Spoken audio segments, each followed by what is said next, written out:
Pertama, sebelum kita menyeting mikrotik, kita siapkan dulu alatnya.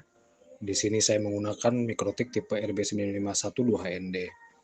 Di alat ini terdapat port Ether 1 yang akan terhubung ke IndiHome dan port Ether 2 yang terhubung ke PC. Kita langsung saja pasang kabelan yang terhubung dari IndiHome ke Ether 1. Kemudian kita pasang kabelan yang terhubung dari PC ke port Ether 2. Sehingga nantinya kita bisa menyeting mikrotik dari Winbox. Kita langsung saja nyalakan agar mikrotiknya menyala. Kita akan melihat apakah kabel lampu indikatornya yang di Ether 2 dan Ether 3 menyala. Kita tunggu beberapa saat. Di sini kita bisa lihat lampu Ether 2 dan lampu Ether 3 sudah menyala. Jadi kita bisa langsung setting mikrotik dari Winbox. Kita lanjut saja. Setelah melakukan pemasangan perangkat mikrotik, maka kita akan melakukan setting router mikrotik. Kita akan membuka file Winbox yang sudah di-download. Di sini kita bisa lihat ada MAC address dan IP address. Kemudian perangkatnya saya menggunakan RB951 2HND. Di sini saya masih menggunakan admin standar. Passwordnya sudah saya pasang, tapi nantinya akan saya setting ulang. Kita akan masuk menggunakan MAC address, jangan menggunakan IP address. Kita langsung connect. Kemudian di sini kita lihat ada setting yang sudah saya pasang. Kita akan melakukan reset konfigurasi.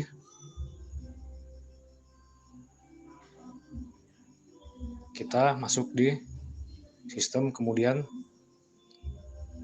kita reset konfigurasi, kita centang default configuration, dan kita centang juga do not backup, kemudian kita reset configuration supaya konfigurasinya terreset kembali ke semula. Kita tunggu beberapa saat. Di sini kita lihat perangkat mikrotik sudah terreset. Kita refresh. Selanjutnya di sini kita bisa lihat bahwa perangkat MAC address-nya sudah, IP address-nya sudah kosong.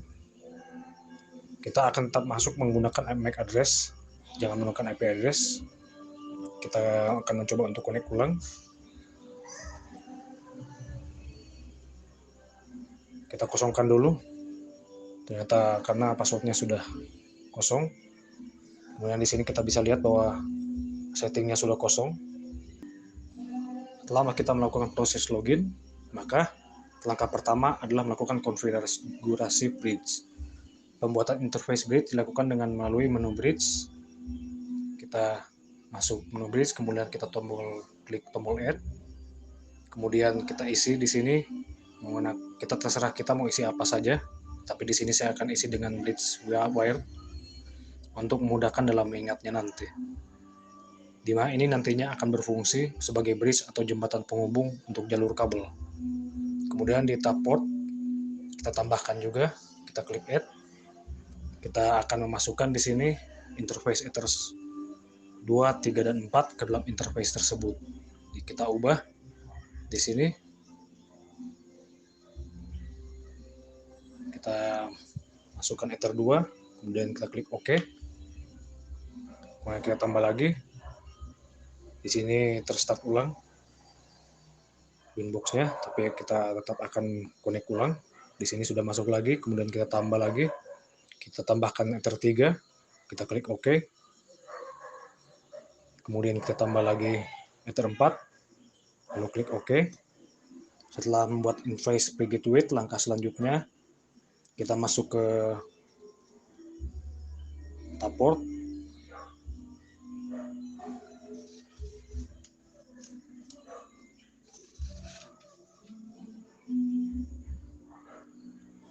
Maka setelah membuat interface pre-gateway wired, Maka selanjutnya membuat sebuah interface dengan nama bridge WLAN. Kita tambah di bridge, kita klik tombol add, lalu kita ubah namanya dengan nama bridge WLAN agar mudah untuk mengingat. Kemudian kita klik OK, kita tambahkan di klik tab port, kemudian kita klik add. Di sini kita ubah WLAN satunya menjadi bridge WLAN. Kemudian kita klik OK.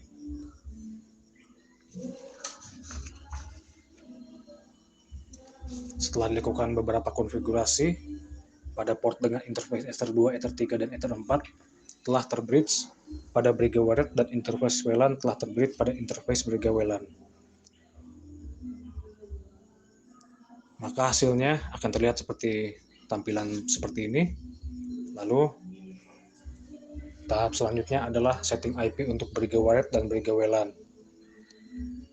Masuk ke dalam menu IP address, tekan tombol add, kemudian membuat sebuah IP address 192.168.10.1/24 yang dimana nantinya IP ini akan berfungsi sebagai IP DHCP yang akan dibagikan kepada user.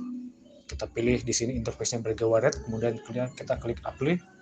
Di sini kita bisa lihat bahwa sudah address-nya kita dapatkan.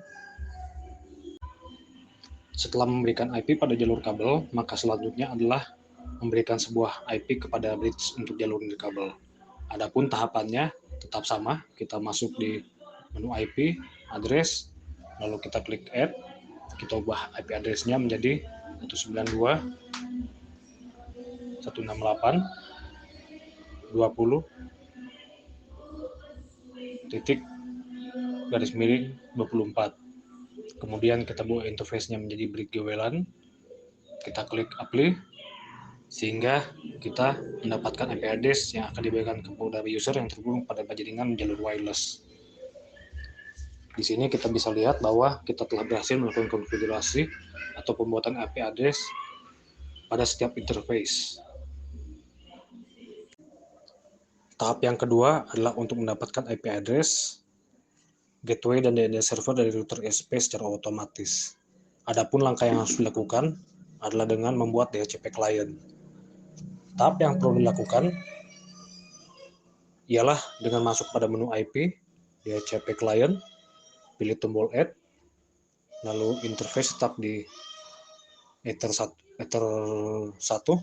karena Ether 1 merupakan Ether yang terhubung ke jaringan internet. Lalu kita klik OK. Hasilnya dapat dilihat bahwa kita mendapatkan address 192.168.8/24 dan statusnya sudah bound.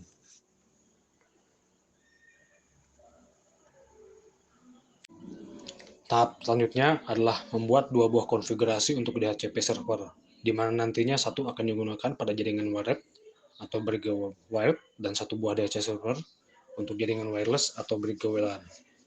Proses konfigurasi dapat dilakukan dengan cara masuk pada menu IP, kemudian di DHCP server, kemudian kita klik tab DHCP setup, jangan klik tombol add, kita dimasuk DHCP setup, kemudian kita ubah DHCP server interface-nya menjadi bridge wired, kita klik next, next, next, next.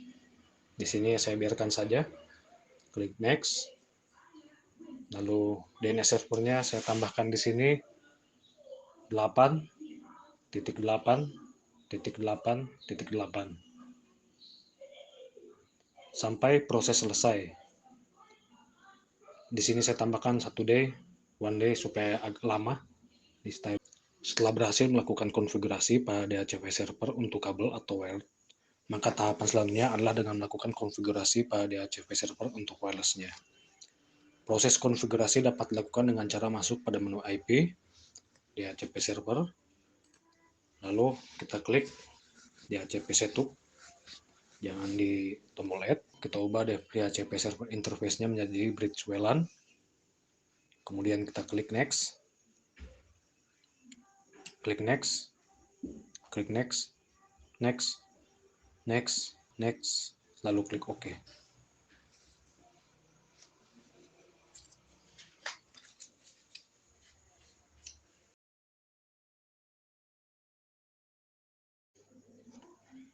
Tahap yang selanjutnya adalah melakukan setting pada NAT. Adapun cara untuk konfigurasinya ialah masuk ke menu IP, lalu ke menu firewall, lalu kita klik tab NET, lalu kita tambah klik add,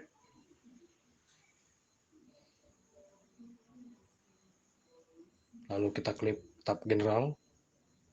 Di sini kita biasakan saja SSC NAT, sedangkan out interface-nya kita ubah jadi Ether1, lalu kita klik OK. Proses ini berfungsi untuk melakukan perubahan IP asli dari si user saat akan dikirim ke internet. Kemudian kita klik ulang tab action dan ganti action menjadi masquerade. Lalu kita klik OK. Dengan demikian, saat user melakukan aktivitas ke internet, maka API yang dipakai adalah IP dari router dan bukan IP asli dari user. Setelah dilakukan konfigurasi NAT, untuk mengetahui apakah hasil konfigurasi yang dilakukan telah berhasil atau tidak, maka dapat dilakukan pengecekan koneksi internet melalui terminal router dengan cara pilih tab New Terminal, kemudian ping ke DNS google.com, kemudian kita klik Enter, lalu kita bisa lihat di sini bahwa uji koneksi dengan melakukan ping ke google.com melalui terminal router telah berhasil. Maka selanjutnya kita tutup saja, kita klik Ctrl C, lalu kemudian kita bisa juga melakukan koneksi ke perangkat cek koneksi perangkat PC, namun dengan buka command prompt, lalu kita klik ping 8.8.8.8, lalu kita klik Enter, dan di sini kita bisa lihat bahwa seperti hanya pada saat kita melakukan uji koneksi tersebut di PC maupun di perangkat sudah berhasil.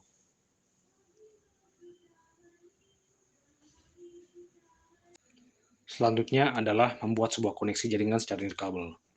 Adapun langkah-langkahnya adalah masuk pada menu wireless, kemudian klik pada interface WLAN 1, kemudian kita centang untuk mengaktifkan atau mengambil interface. Selanjutnya untuk membuat sebuah jaringan jalur nirkabel WiFi, kita klik 2 kali pada interface, kemudian modenya kita ganti dengan AP Bridge agar konfigurasinya yang sebelumnya telah dibuat dapat digunakan. Lalu band-nya kita ganti dengan 2 GHz BGN agar mencapai maksimum 300 Mbps. Lalu memberi nama pada jaringan SSID sesuai dengan yang kita inginkan. Di sini saya akan ubah dengan nama saya sendiri. Lalu kita klik OK. Untuk meningkatkan keamanan jaringan dan mencegah pihak luar untuk mengakses jaringan internet, maka kita akan membuat sebuah password. Dalam melakukan pembuatan password ini, kita masuk klik di tab Security Profile, kemudian kita tambah add, kita ganti namanya sesuai yang kita inginkan. Di sini saya akan mengisi dengan nama saya sendiri. Modenya saya akan ubah menjadi dynamic keys. Authentication-nya saya klik jadi WPA PSK dan WPA 2 PSK. Kemudian isi passwordnya saya akan isi 12345678, 12345678. Saya klik OK. Di sini salah, saya ulangi, saya isi lagi agar sama dengan di atas. Di sini sudah berhasil. Kemudian kita kembali ke tab interface dan kita klik 2 kali. Kita ganti security profile dengan profile password yang telah kita buat sebelumnya, yaitu Ari Raja. Hal ini berfungsi agar user memasukkan sandi yang telah dibuat sebelumnya sebagai syarat login ke dalam jaringan internet jalur nirkabel. Maka proses konfigurasinya kita lihat tadi, ini kita sudah berhasil, dan setelah itu kita bisa mengecek pada ikon internet di bawah pojok kanan bawah PC. Di sini sudah muncul jaringan hotspot atas nama saya sendiri, sehingga tidak ada yang bisa mengakses jaringan ini kecuali yang mengetahui isi passwordnya.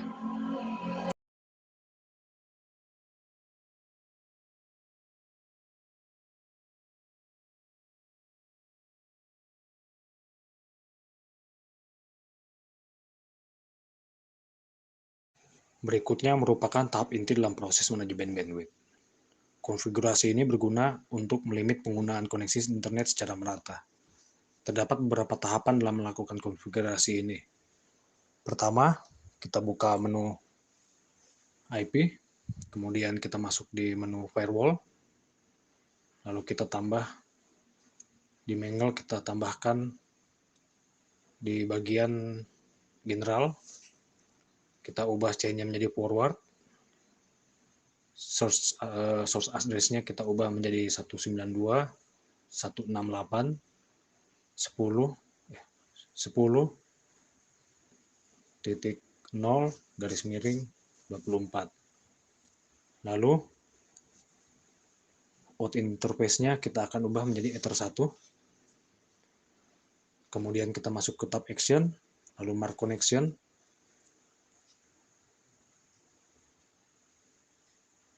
Ganti new connection mark menjadi koneksi local wired.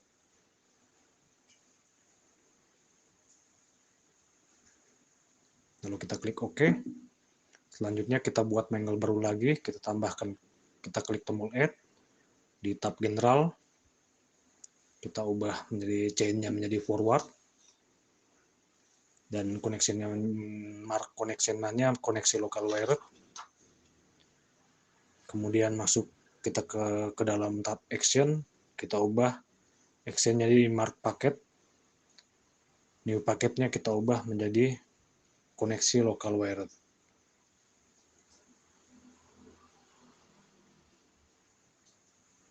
Kita klik OK. Selanjutnya melakukan konfigurasi untuk key dengan cara masuk ke menu key.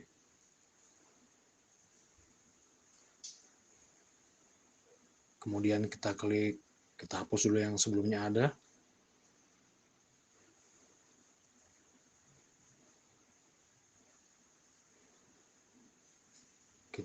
Key-nya kita tambah menjadi upload, key-nya kita ubah menjadi PC key, classifier-nya kita ubah jadi source address. Kita klik OK. Kita tambah lagi, kita ubah nama ini menjadi download. Kita ganti key-nya menjadi PC key, lalu classifier-nya destination address, lalu kita klik OK. Hasil dari konfigurasi tersebut, jika dilakukan dengan benar, akan terlihat seperti ini.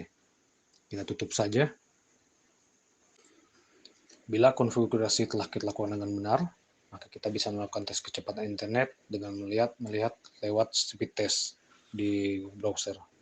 Di sini kita bisa melihat bahwa jaringan telah teruji koneksi internet lancar dan mempunyai bandwidth seperti di tampilan berikut. Jadi di sini kita bisa melihat bahwa downloadnya 18,2 Mbps dan unggahannya 5,50 Mbps. Dari data yang kita lihat tadi, maka kita telah mengetahui bahwa konfigurasi router telah berhasil. Selanjutnya, kita akan melakukan konfigurasi terhadap kecepatan bandwidth agar bisa terbagi secara merata. Hal tersebut dilakukan dengan cara klik tab Q3,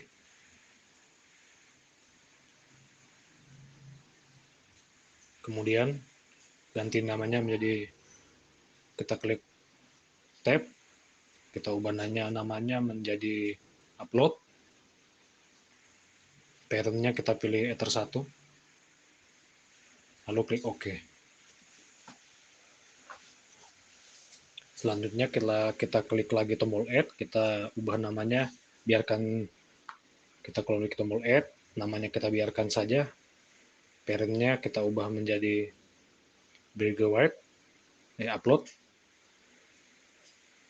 Lalu packet marknya kita ubah koneksi local wired.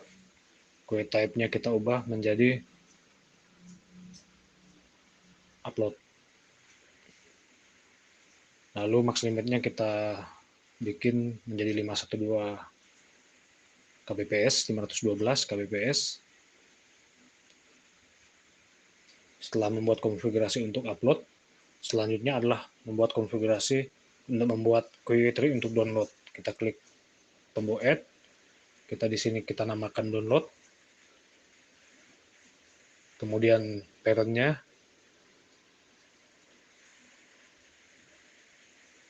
kita ubah menjadi breadwire, kita klik OK. Lalu kita tambahkan lagi, namanya kita biarkan saja. Parentnya kita ubah menjadi download. Lalu packet marks-nya kita ubah menjadi koneksi local wired. Query type-nya kita ubah, kita pilih download. Lalu max limitnya kita isi saja 1 Mbps. Lalu kita klik OK. Dengan demikian, kecepatan bandwidth untuk download adalah 1 Mbps. Untuk mengetahui keberhasilan konfigurasi yang telah dilakukan, maka kita buka kembali Chrome browser dan kita tes kecepatan. Di sini kita bisa lihat bahwa kecepatannya sudah dibatasi, di mana downloadnya hanya terbatas di 1 Mbps, tidak bisa melewati batas. Di sini kita bisa lihat bahwa tampilannya seperti ini.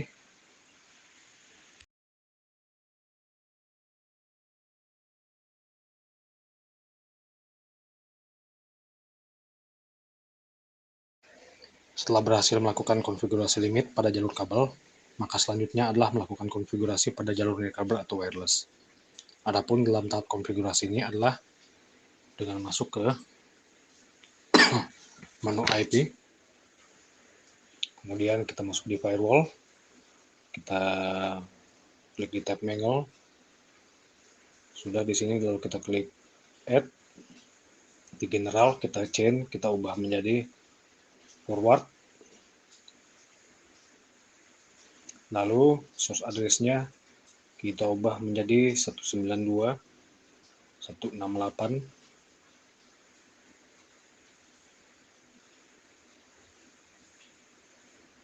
20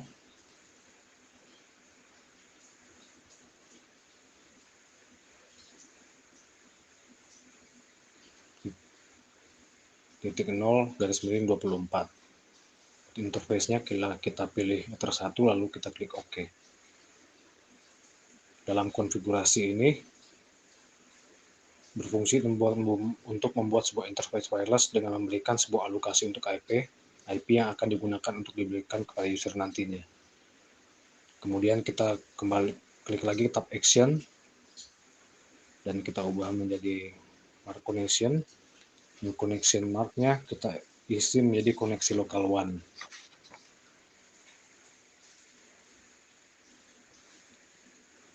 Serta kita lakukan beberapa konfigurasi untuk mark paket, yaitu dengan masuk ke dalam tab manual, kita klik tombol add, ganti chain-nya menjadi forward di bagian general, lalu connection mark-nya kita pilih koneksi local one, koneksi lokal QLAN, lalu kita pilih tab action, lalu ganti mark paket, dan kita pilih new packet mark-nya, kita ubah new packet name-nya menjadi koleksi lokal QLAN.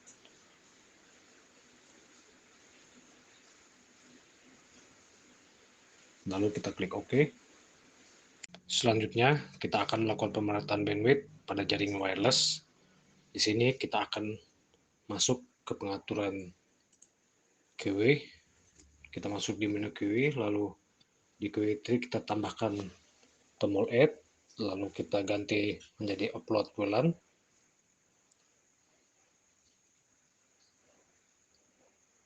Lalu parentnya kita ubah menjadi ether 1, lalu kita klik OK.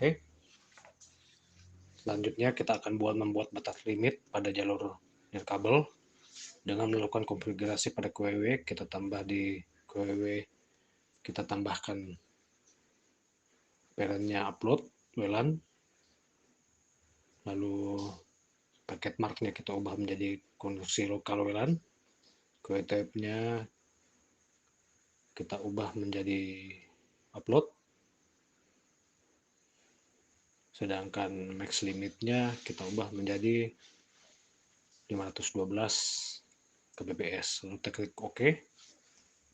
Setelah itu tambahkan juga untuk download pada jalur nirkabel, lalu kita tambahkan add, kita ubah namanya menjadi download WLAN, lalu parentnya kita pilih Brigga WLAN, lalu klik OK. Lalu kita tambahkan lagi untuk limitnya, kita ubah menjadi parentnya kita ubah menjadi download WLAN, paket marknya di sini kita pilih koneksi lokal WLAN, QW type-nya kita ubah menjadi download, lalu max limitnya kita ubah menjadi 1 Mbps, lalu kita klik OK.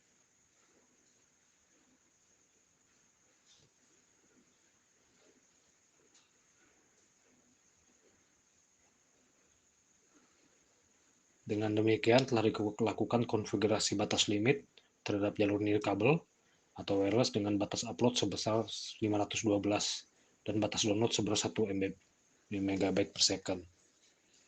Untuk mengetahui tingkat keberhasilan dari perubahan dari konfigurasi, maka kita bisa melihat menu Tools,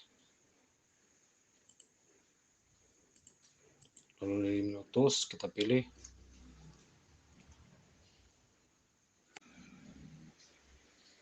dari beberapa proses dan hasil yang didapatkan, bisa diketahui bahwa proses manajemen bandwidth dengan pembatasan dan pembagian bandwidth telah berhasil dan dapat diimplementasikan kepada user, di mana proses untuk mengecek apakah fungsi manajemen bandwidth berjalan dengan lancar, maka dapat dilakukan pengujian dengan menghubungkan user pada jaringan wired dan juga wireless. Kemudian kita juga bisa mengecek dengan mengklik tombol menu torch, dan kita bisa memilih baik itu interface regular wide, kita bisa klik start. Kemudian kita lihat di sini bahwa jaringan salah satu user terhubung dengan jaringan bridge wired. Di sini kita mengetahui bahwa user terhubung dengan bridge wired. Kemudian kita juga bisa mengecek interface di bagian bridge WLAN. Kita klik stop, kemudian kita start.